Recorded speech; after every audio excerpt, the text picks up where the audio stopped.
लीजिए सुनिए आचार्य चतुर्सेन शास्त्री के लिखे उपन्यास वयम रक्षा माह का भाग 114 समागम मेरी यानी समीर गोस्वामी की आवाज में। लंका के सिंहद्वार पर दुंदुभी बज उठी। असमय में सिंहपौर पर दुंदुभी निनाद सुन प्रहरी राक्षसों के गुल्म भी गर्जना करने लगे। असमय मेघ गर्जना के समान गर्जन तर्जन सुन द्वार रक्षकों का गुल्मपति विरूपाक्ष और द्वारपालों का नायक तालजंग गदा उठाकर द्वार की ओर दौड़ चले। गुल्मपतियों ने गुल्मों को तैयार होने के आदेश दिए। घोड़े हिनहिनाने लगे, हाथी चिंघाड़ने लगे, रथों का घर घर शब्द होने लगा। दुरंत कौंतिक कुंत घुमाने लगे, धनुर्धर प्राचीरों और कंगूरों पर चढ़ बाण संधान करने लगे। जनरव और गर्जना से उस अर्धनिशा में लंका हिल उठी, जैसे अभी अभी ज्वालामुखी का प्रलयंकर विस्फोट हुआ हो। उसी भांति विद्युत प्रभा से जगमग मशालों को लिए शूलधारणी वामादल को वानर सैन्य से सिंहद्वार की ओर आते देख राक्षस दल चल विचलित हो गया।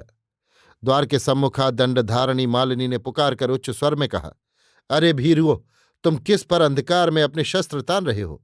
आंखें खोल कर देखो, हम राक्षस शत्रु नहीं, राक्षस कुल वधुए हैं। अरिंदम वीरेंद्र इंद्रदमन की वामांगी दानव नंदिनी प्रमिला सुंदरी पति पद पूजने लंका में आई है। भयत्रस्त राम ने हमें निरापद मार्ग दे दिया है। अरे मूढ़ो, अब झटपट तुम द्वार खोल दो। प्रहरियों ने द्वार में बड़ी बड़ी चाबियां घुमाई, चक्र घुमाए, यंत्र चालित किए। लोहवर्म आच्छादित लंका के सिंहद्वार तुरंत खुल गए। वामादल ने आनंद से लंका में प्रवेश किया। दीप शिखा पर जैसे पतंगा टूटता है, उसी प्रकार चारों ओर से पौरजनों ने वामादल को घेर लिया। कुलवधुएं मंगल ध्वनि करके पुष्प वृष्टि करने लगीं। बंदी बाजे बजाकर वंदना करने लगे। वाद्यंकरी और विद्याधरी वीणा, बांसुरी और मंदिरा बजाकर नृत्य करने चलीं। अश्वहीन हिनाते वामादल के खड्ग कोशों में झंझनाते चले। रक्षकुल की स्त्रियां झरोखों से और गोखों से सती सुलोचना को देखने दौड़ चली। पति मंदिर में पहुंचकर सुंदरी प्रमिला प्राणपति से ऐसे मिली जैसे मणिधारी फणी अपने खोए मणि से। अरिंदम इंद्रजित ने प्रियतमा को हृदय में समेट कर हंसते हुए कहा, ये क्या रक्त बीज का नाश कर विधुमुखी दुर्गा निज धाम आई हैं? हे देवी, आज्ञा हो तो ये दास तेरे पद तल में गिरे। सुलोचना ने अपने मृणाल भुज अरिंदम के कंठ में डालकर कहा, हे प्रिय, तुम्हारे पद प्रसाद से ये किंकरी भव विजयनी है, किंतु ये तुम्हारा वियोग नहीं सह सकती। दुसह वियोग की ज्वाला से वो भस्म हो रही है। अरे निर्दयी, तुम कैसे मुझे अकेली सूनी रात में छोड़ चले आए? ओ प्रियतम, जिसे मन सदा चाहता है मैं उसी के पास आई हूं। दुरारोध वर्षा नदी ने सागर के हृदय में प्रवेश किया है, तो प्रिय अब आनंद की रात्रि व्यतीत कर।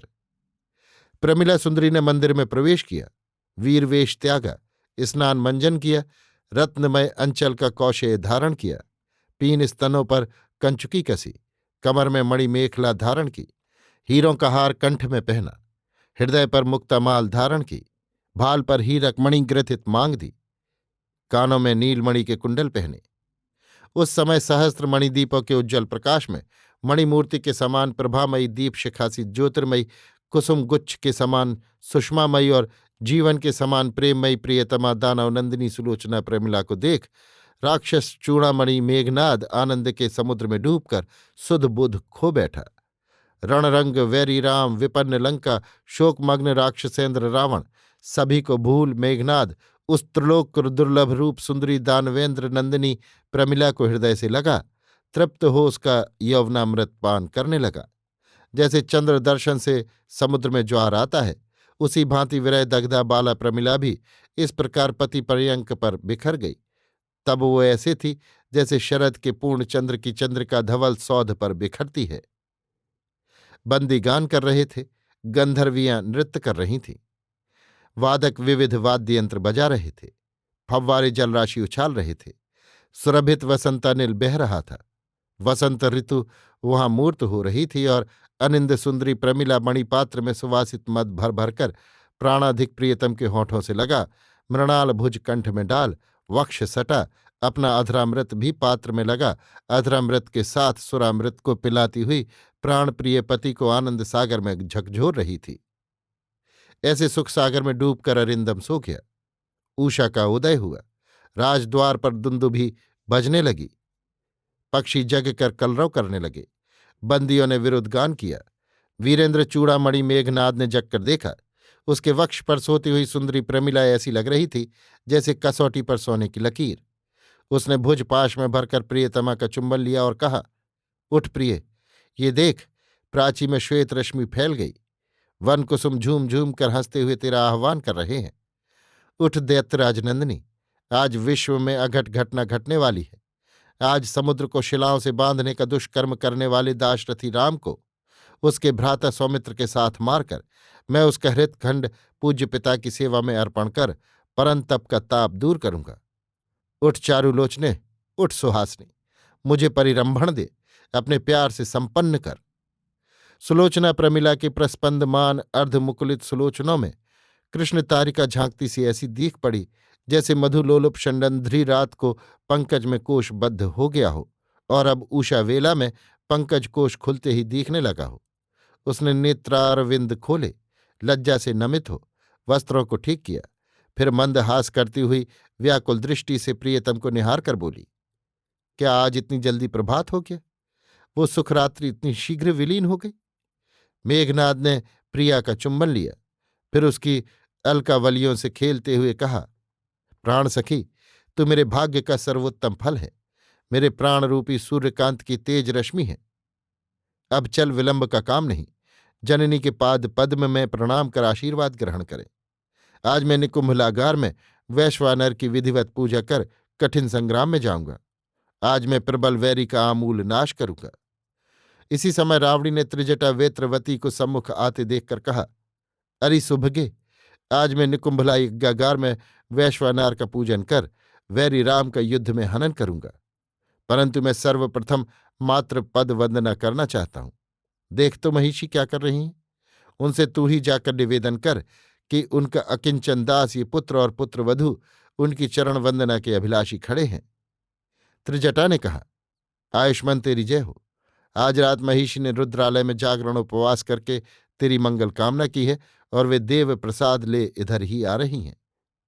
मंदोदरी ने आकर पुत्र का सिर सूंघ उसे हृदय से लगाया। पुत्र और वधू ने साष्टांग दंडवत किया। महिष ने अश्रुजल बहाते हुए कहा, पुत्र, शत्रुजयी हो, अमित पराक्रम हो। मेघनाद ने कहा, माता, मुझ दास को आशीर्वाद दे कि आज मैं रक्षकुल विनाशक पापिष्ठ राम का वध कर सकूं। अम्ब, तू केवल मुझे पद धूलि दे, फिर मैं देखूं कि मेरे कराल बाणों से कौन उसके प्राणों की रक्षा करता है। तेरे प्रसाद से आज मैं उन दोनों दुरात्मा दाशरथियों को बांध लाकर पितृचरण का सब संताप हरण करूंगा। मंदोदरी ने आंखों से अश्रुजल विमोचन किया। उसने कहा, अरे पुत्र, अब तो तू ही रक्षकुल का एकमात्र आधार बचा है। कैसे मैं तुझे इस काल समर में जाने को कहूं? अरे मेरे हृदय आकाश का तू ही तो पूर्ण चंद्र है, तुझे भेजकर अंधकार में मैं कैसे रहूंगी? अरे देव बलयुक्त राम और दुरंत लक्ष्मण के साथ कुलद्रोही विभीषण भी मिल गया। जैसे सर्प अपने ही बच्चों को खा जाता है, उसी भांति ये राज्य लोलुप विभीषण अपने कुल का घात कर रहा है। मेघनाद ने हंसकर कहा, अम्ब, तू क्यों उन दोनों राज्य भ्रष्ट वनवासियों से डरती है? तेरे पद प्रसाद से ये दास पृथ्वी में अजेय अयोध्य है, फिर ये तुच्छ नर क्या हैं? अरे पुत्र, राम मायावी है, वो मरकर भी जी उठता है। देव उसके सहायक हैं, शिलाएं उसके संकेत पर जल में तैरती हैं, अग्नि बुझ जाती है। अरे पुत्र, उस राक्षस रिपु ने तो महाकाल कुंभकर्ण को भी मार डाला। महाकाल आदि राजपुत्र भी समर क्षेत्र में कटे पड़े। अब मैं कैसे तुझे काल समर में भेजूं? मेघनाद ने माता के वक्ष में सिर छिपा लिया। उसके आंसू पहुंचकर कहा, अम्ब, घर में आग लगने पर भला कौन सुख की नींद सोता रहेगा? जब शत्रु ने स्वर्ण लंका घेर रखी है, तब भला मैं कैसे युद्ध से विरत रह सकता हूं? भला इंद्रजित के रहते राक्षस कुल भयभीत रहेगा? माता मह दनुजेंद्रमय और मेरे श्वसुर विश्वजीत कालनेमी क्या सोचेंगे? देवेंद्र हंसेगा। अब पक्षी बोलने लगे, प्रभात में अब देर नहीं, अम्ब मुझे आज्ञा दीजिए। अरुणोदय से पूर्व ही मैं वैश्वानर की पूजा संपन्न करना चाहता हूं। उसने भूमि में गिर माता को प्रणाम किया। मंदोदरी ने कहा, जात, अब मैं क्या कहूं? इस काल समर में शूलपाणी शंकर तेरी रक्षा करे। जा, भगवान वैश्वानर को आहुति देकर संतुष्ट कर और वधु तू मेरे नेत्रों को मेरे सामने रहकर शीतल कर। तुझे देखकर मेरे दग्ध प्राण शीतल रह सकते हैं। जा सुलक्षणा, माता की पदवंदना में। तब तक मैं वैश्वानर के प्रसाद से समरजय कर लौटता हूं। सुलोचना सास की लाज छोड़ रो कर कहने लगी, प्रियतम, शशिकला तो रवि तेज से ही उज्ज्वल रहती है। जा प्रिय, अब समय नहीं है। पूर्वाकाश में ललाई दिखने लगी। तू लंकेश्वरी के साथ जा। विधाता ने तेरे सुलोचन अश्रु बहाने को नहीं सिरजे। जा शुभे, प्रकाश फैल रहा है। अनुमति दे प्रिय, मैं चला। इतना कह रावणी मुंह फेर कर चल खड़ा हुआ। सुलोचना ने 2 पद बढ़ा, दोनों हाथ उठाकर अश्रुपूरित नेत्रों से देखते हुए कहा, हे कुलदेव, लंका पर दया कर। विग्रह में राक्षस कुल की रक्षा कर। हे वैश्वानर, अपने अभेद्य कवच से शूल को परावृत कर।